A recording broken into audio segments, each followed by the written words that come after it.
हाँ, आपने बिल्कुल सही देखा।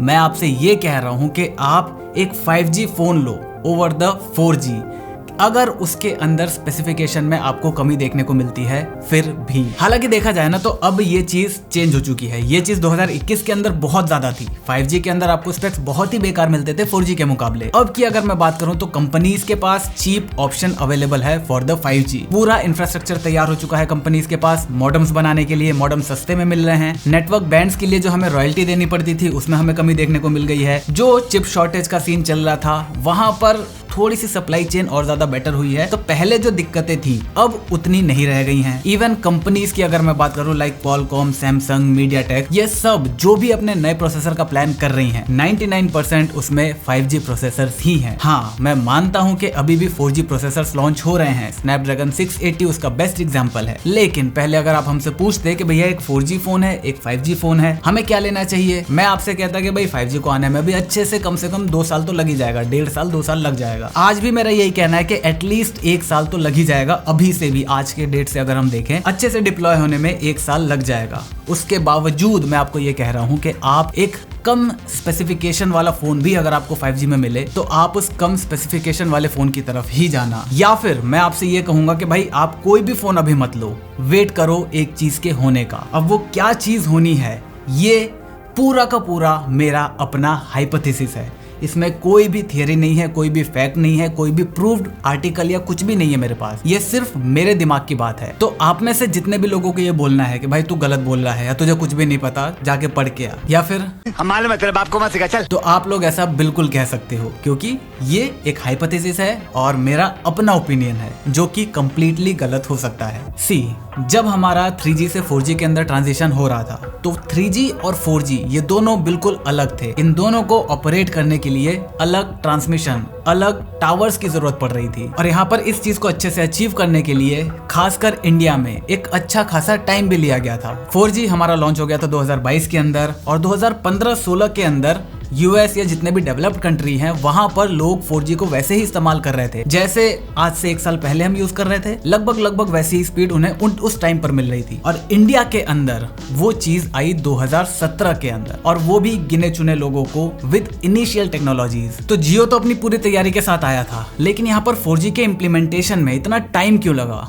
तो उसका रीजन था अलग इंफ्रास्ट्रक्चर। तो यहाँ पर मान लो कि मैं एक फोन करना चाहता हूँ यहाँ से मुंबई। मैंने अपने फोन के अंदर कॉल करने का कमांड दिया। अब ये कमांड जो है वो वायरलेसली ट्रांसमिट होगा मेरे आसपास जो एंटीना लगा है वहां पर। वो एंटीना इस सिग्नल को रिसीव करेगा और वो पहुंचाएगा अपने पास के हमारे शहर के अंदर जो मेन डेटाबेस है वहां तक। अब उस डेटाबेस के अंदर पता चलेगा कि भाई ये कॉल करना चाहता है और मुंबई के अंदर इस शहर में कॉल करना चाहता है। तो ये डेटा सेंटर फाइबर ऑप्टिक्स के थ्रू कनेक्ट होगा उस मुंबई के उस शहर के अंदर जो डेटाबेस है वहां तक। तो अब ये सिग्नल वहां तक पहुंचा, मुंबई शहर के उस इलाके तक जहां पे मैं कॉल करना चाहता हूं। अब वहां का जो मेन डेटा सेंटर है वो वायर के थ्रू जो मेरे दोस्त की लोकेशन है उसके आसपास जो भी टावर होगा वहां पर जो टावर मौजूद है उस तक वायर के थ्रू सिग्नल को पहुंचाएगा। वो जो एंटीना है वो दोबारा ट्रांसमिट करेगा सिग्नल को और उसके फोन में जब वो रिसीव होगा तब उसके फोन में मेरे कॉल की घंटी बजेगी। ये है नॉर्मल फोन के काम करने का तरीका। सिमिलरली डेटा के केस में भी यही होगा। जो मैं कॉल के लिए सिग्नल भेज रहा हूँ इसकी जगह डेटा का पैकेट जाएगा। काम बिल्कुल सेम होगा। तो 3G के केस में क्या था,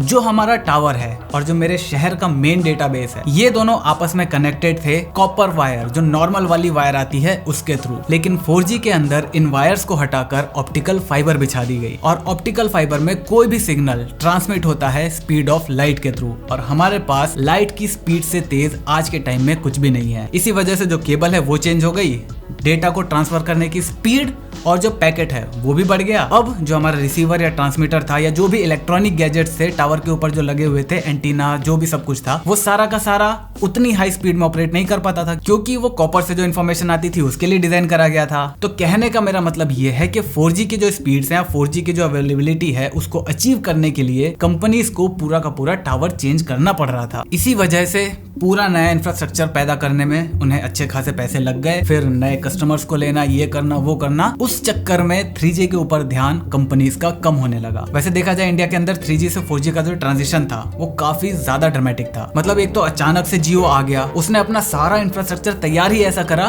कि डायरेक्ट हमें 4G पर ही जाना है। तो दूसरी कंपनी को टेंशन कि भाई सारा का सारा कस्टमर हमारा ये लेके चला जाएगा, हमें जल्दी जल्दी काम करना है। पहली दिक्कत उनकी। दूसरी दिक्कत, जियो ने जो फ्री ऑफर्स दिए, डेटा को इतना ज्यादा सस्ता कर दिया, भाई कंपनी के होश उड़ गए, उनको समझ ही नहीं आ रहा करना क्या है अब। तो वहां पर उन्हें भी ना चाहते हुए वही अनलिमिटेड प्लान्स, ये वो बहुत ज्यादा कॉम्प्रोमाइजेस करने पड़े। और साथ ही साथ में एक बहुत बड़ा झटका हमारे मोदी जी ने दे दिया था। तो डीमोनेटाइजेशन भी बिजनेसेस के लिए बहुत ज्यादा खराब साबित हुई थी। तो यहाँ पर कहने का मेरा मतलब ये है कि जब 4G हमारा आ गया था, इम्प्लीमेंट हो गया था, तब 3G के सर्विसेज के अंदर हमें थोड़ी बहुत प्रॉब्लम्स देखने को मिलने लगी थी, डिस्पाइट द फैक्ट दैट दोनों के दोनों अलग अलग टावर से, अलग अलग ऑपरेशन से ऑपरेट हो रहे थे। लेकिन अगर हम 5G की बात करें तो वहां पर इनिशियल जो 5G हमें देखने को मिलेगा, जो स्टार्टिंग के 2 से 3 साल तक चलेगा, वहां पर मेन जो मेजॉरिटी के लिए 5G है वो बेसिकली 4G का जो टावर्स है उसी के अंदर मॉडिफिकेशन करके बनाया जा रहा है। जैसा कि मैंने आपको बताया कि 4G के अंदर जो टावर है वहां से जो मेन डेटाबेस तक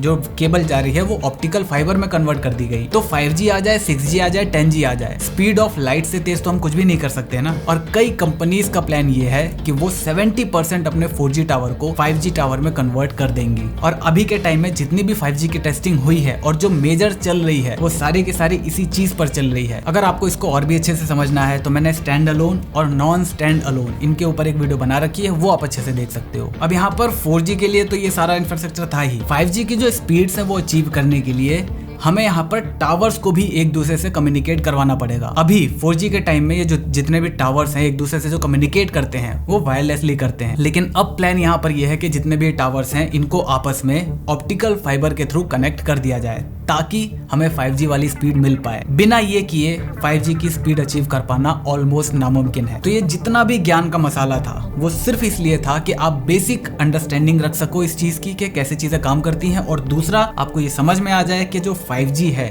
वो पूरा नहीं 80% 4G के इंफ्रास्ट्रक्चर पर ही चल सकता है। तो अब आते हैं अपने हाइपोथेसिस पर। फ्यूचर में जो 5G है उसका दाम ऑब्वियसली थोड़ा सा ज्यादा रहेगा। नंबर 2, अगर दाम ज्यादा है तो भाई प्रॉफिट मार्जिन भी थोड़ा सा ज्यादा ही रहेगा। कंपनी का फायदा किस में है? 5G के अंदर। कंपनी आपको पुश करना चाहेगी कि आप 5G के लिए जाओ, क्योंकि अभी तो भाई बहुत सारे लोग नाच रहे हैं कि हमें 5G चाहिए, हमें चाहिए, हमें चाहिए, हमें भी चाहिए 5G। और कंपनी भी पुश करेगी कि आप 5G की तरफ जाओ।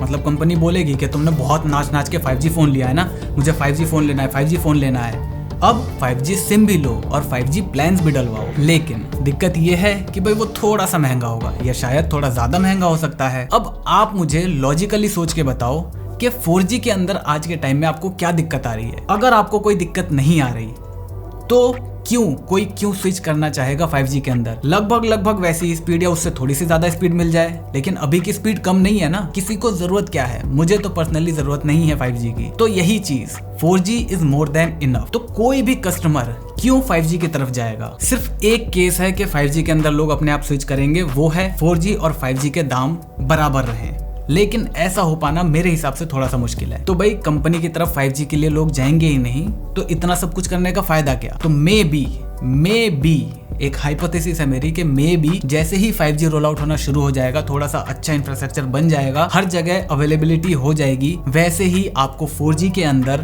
प्रॉब्लम्स आनी शुरू हो जाएंगी, उसकी सर्विसेज के अंदर प्रॉब्लम आनी शुरू हो जाएंगी, जस्ट लाइक 3G के साथ हुआ था। अब इस थ्योरी के अंदर थोड़ा सा प्रैक्टिकल तड़का लगाने के लिए मैं यहाँ पर 2 रीजन देना चाहता हूँ। पहला, कंपनी के पास 2 टावर हैं, एक 4G और दूसरा जो 4G टावर था उसे 5G में कन्वर्ट कर दिया गया है। अब यहाँ पर मान लो कि दोनों ही टावर्स के अंदर कुछ प्रॉब्लम आ जाती है। मान लो कि नीचे से जो केबल जा रही थी वहां पर कोई दिक्कत आ गई, या फिर जो रिसीवर या ट्रांसमीटर है उसके अंदर कोई दिक्कत आ जाती है। तो आप मुझे बताओ कि कंपनी दोनों में से किस टावर को पहले फिक्स करेगी, या फिर अगर उसका कोई पार्ट बाहर से अरेंज करवाना है, कौन सा टावर होगा जिसका पार्ट पहले अरेंज करवाया जाएगा, किसकी सर्विस को पहले सुधारा जाएगा?